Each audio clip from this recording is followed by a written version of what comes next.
ሐምሌ 19 የሚከበረው በዓሉ ስለ 3 ነገር ነው።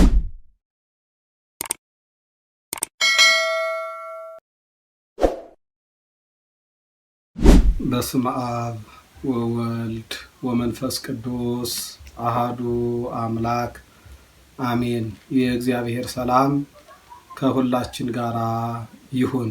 እንኳን ለመጋቤ ሐዲስ ለፍጡነ ረድኤት ለቅዱስ ገብርኤል ዓመታዊ የንግስ በዓል በሰላም በሕይወት በጤና እንኳን አደረሳችሁ፣ እንኳን አደረሰ። እሳትን የሚያጠፋ መልአክ፣ እሳትን የሚያጠፋ መልአክ እንደ እግዚአብሔር ቸርነት ዛሬ የምናየው ሐምሌ 19 የሚከበርበትን ምክንያት የቅዱስ ገብርኤልን በዓል ምክንያት በማድረግ ነው። እነሆ እንደሚታወቀው ሁሉ ሐምሌ 19 የመጋቤ ሐዲስ የፍጡነ ረድኤት የአብሳሬ ትብስት የቅዱስ ገብርኤል የቃል ኪዳኑ ጽላት ባለበት ቦታ ሁሉ የኢትዮጵያ ኦርቶዶክስ ተዋሕዶ ቤተክርስቲያን በደመቀ ሁኔታ ታከብረዋለች። ቅዱስ ገብርኤል ፈጣን ነው። ቅዱስ ገብርኤል አብሳሬ ትብስት ነው። ቅዱስ ገብርኤል ፈጥኖ የሚደርስ ነው። አብሳሬ ትስብእት ማለት የእግዚአብሔርን መወለድ ከእናታችን ከቅድስት ድንግል ማርያም መወለዱን ያበሰረ ማለት ነው።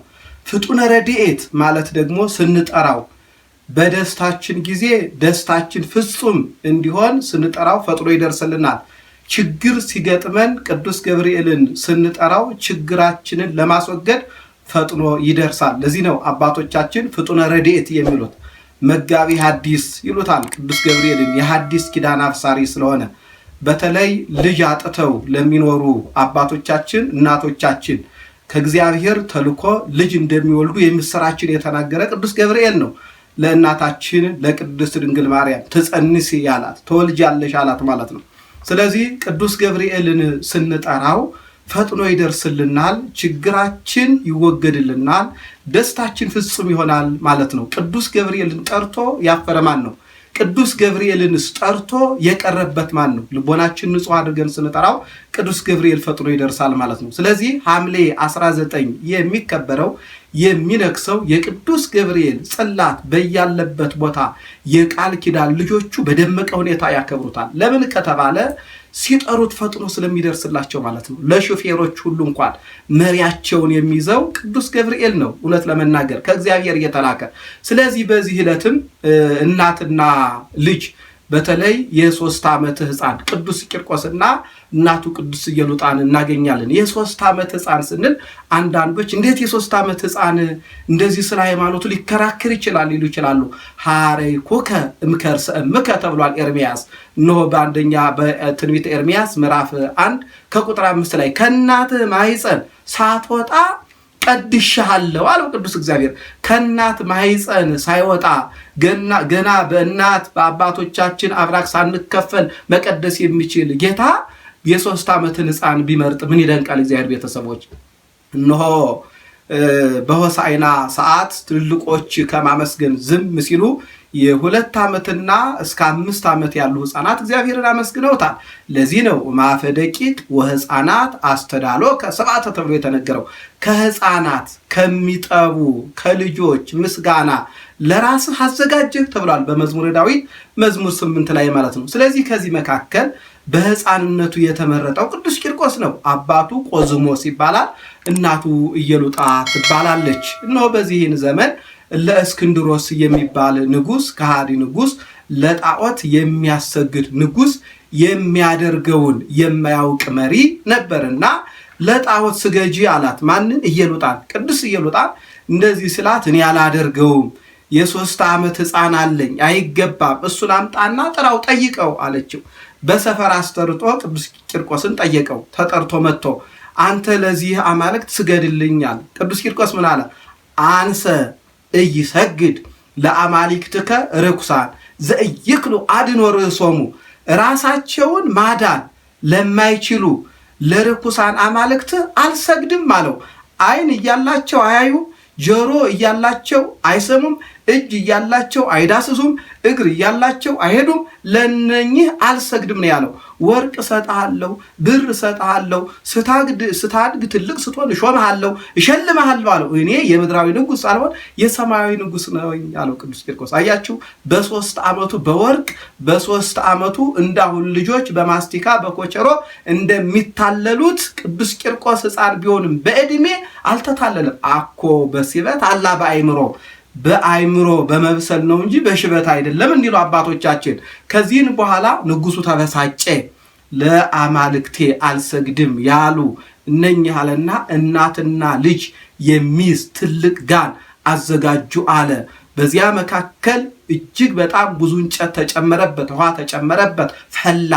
ድምፃ ለጽህርት ከመነጎድጓደ ክረምት፣ የድምፁ ፍልሃት ሲፈላ ውሃው ማለት ነው እንደ ነጎድጓድ ክረምት ይሆን ነበረ። ወደዚያ እሳት ለመጣል ሄዱ።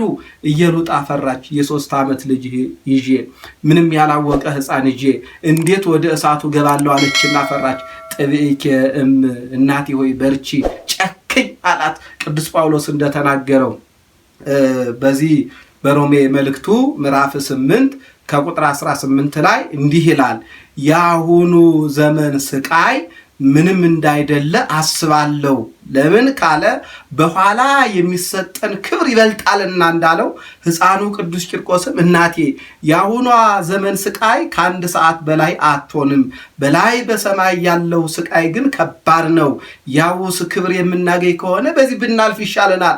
ያውስ ሐናንያን፣ አዛርያን፣ ሚሳኤልን ከነደደው እሳት ያዳነ፣ ዳንኤልን ከአፈ አናብስት የታደገ ያዳነ፣ እነሆ መልአኩን ልኮ እግዚአብሔር ያድነናል፣ ይችላል እግዚአብሔር በርቺ እያለ ወደ እሳቱ ወሰዳት፣ እየጎተተ ማለት ነው። አያችሁ የእግዚአብሔር ቤተሰቦች፣ ልጅ ማለት እንደዚህ ነው። ወደ ተጋድሎ ሃይማኖቷ እናት እንድትጸና ማድረግ የሚችል ልጅ ነው የሚያስፈልገው። ዛሬ እናትና አባትም ወደ ሃይማኖታቸው ልጆችን ጠንካራ እንዲሆኑ ብርቶች እንዲሆኑ ማድረግ አለባቸው ማለት ነው።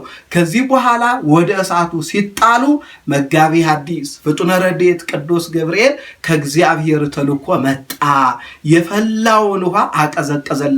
እግዚአብሔር ቤተሰቦች እነሆ መዝናኛ አደረጉት። አያችሁ። ስለዚህ ሐምሌ 19 የሚከበረው በዓሉ ስለ 3 ነገር ነው። አንደኛውና የመጀመሪያው የአምላካችን የመድኃኒታችን የኢየሱስ ክርስቶስ በዓል ነው። አንዳንዶች ቅዱስ ገብርኤልን ነው የምታከብሩት ይሉናል። እናከብረዋለን፣ ግን በደረጃው ነው። ደረጃውን ጠብቃ ቤተክርስቲያን የሚገባውን ክብር ሳታስቀር ያልተሰጠውንም ሳትጨምር ከእግዚአብሔር የተሰጠውን ክብር ግን ቅድስት ቤተክርስቲያን ታስተላልፋለች ማለት ነው። አንደኛ እግዚአብሔር ስለላከ ላኪ ስለሆነ ሂድና በእምነታቸው የጸኑ እናትና ልጆች አሉና እናትና ልጅ አሉና አድናቸው ስለተባለ ቅዱስ ገብርኤል ስለተላከ እናከብረዋለን። አንደኛ እግዚአብሔር ስለላከ እናከብረዋለን። ሁለተኛ ስለተላከ ቅዱስ ገብርኤል እናከብረዋለን። በሶስተኛ ደረጃ ደግሞ ሕፃኑ ቅዱስ ቂርቆስና እናቱ ኢየሉጣ ስለጸኑ እግዚአብሔር ያድነናል፣ አምላካችን ያድነናል፣ እምነታችን ያድነናል ስላሉ ማለት ነው። ስለ 3 ነገር በዓሉን እናከብረዋለን። ከኛ የሚጠበቀው ከየትኛው ነው ስንል እንደ ቂርቆስና እንደ ቅድስት ኢየሉጣ አማኞች ሆነን ቁመን ጸንተን መገኘት ማለት ነው። ቂርቆስን ያዳነ፣ ኢየሉጣን ያዳነ፣ አናንያን፣ አዛርያን፣ ሚሳኤልን ያዳነ፣ ዳንኤልን ያዳነ፣ አባቶቻችን እናቶቻችን ያዳነ ዛሬም ከክፉ ነገር ይታደገናል፣ ያድነናል ከእግዚአብሔር ተልኮ እያልን ቅዱስ ገብርኤልን እናከብረዋለን ማለት ነው። ለዚህ ነው እግዚአብሔር ቤተሰቦች፣ ስለዚህ በዓሉ በደንብ አድርገን ማወቅና መረዳት ያለበት የሚከበሩት 3 ናቸው። አንደኛው የመጀመሪያው የበዓሉ የገፈታው ቀማሽ አምላካችን ቅዱስ እግዚአብሔር ሲሆን በመላኩ ማለት ነው አድናቸው በማለቱ ማለት ነው። በሁለተኛ ደረጃ ደግሞ ቅዱስ ገብርኤል ስለተላከ እናከብረዋለን። በሶስተኛ ደረጃ በእምነታቸው የጸኑ ጠንካሮች የሆኑን ቅዱስ ጳውሎስ እኔ ክርስቶስን እንደመሰሉ እናንተም እኔን ምሰሉ እንዳለው በሃይማኖታቸው የጸኑትን ሕፃኑን ቅዱስ ቂርቆስንና እናቱ ቅድስት ኢየሉጣን እናከብራለን ማለት ነው። ለዚህ ዕለት ለዚህ በዓል በሰላም በሕይወት በጤና በፍቅር በአንድነት ያደረሰን አምላካችን ልዑለ ባሕሪ ቅዱስ እግዚአብሔር ክብር ምስጋና ይግባው። በዓላችንን የሰላም የፍቅር የአንድነት ያድርግልን። እሳትን የሚያጠፋ መልአክ። ወስብሐት ለእግዚአብሔር። ይቆየን።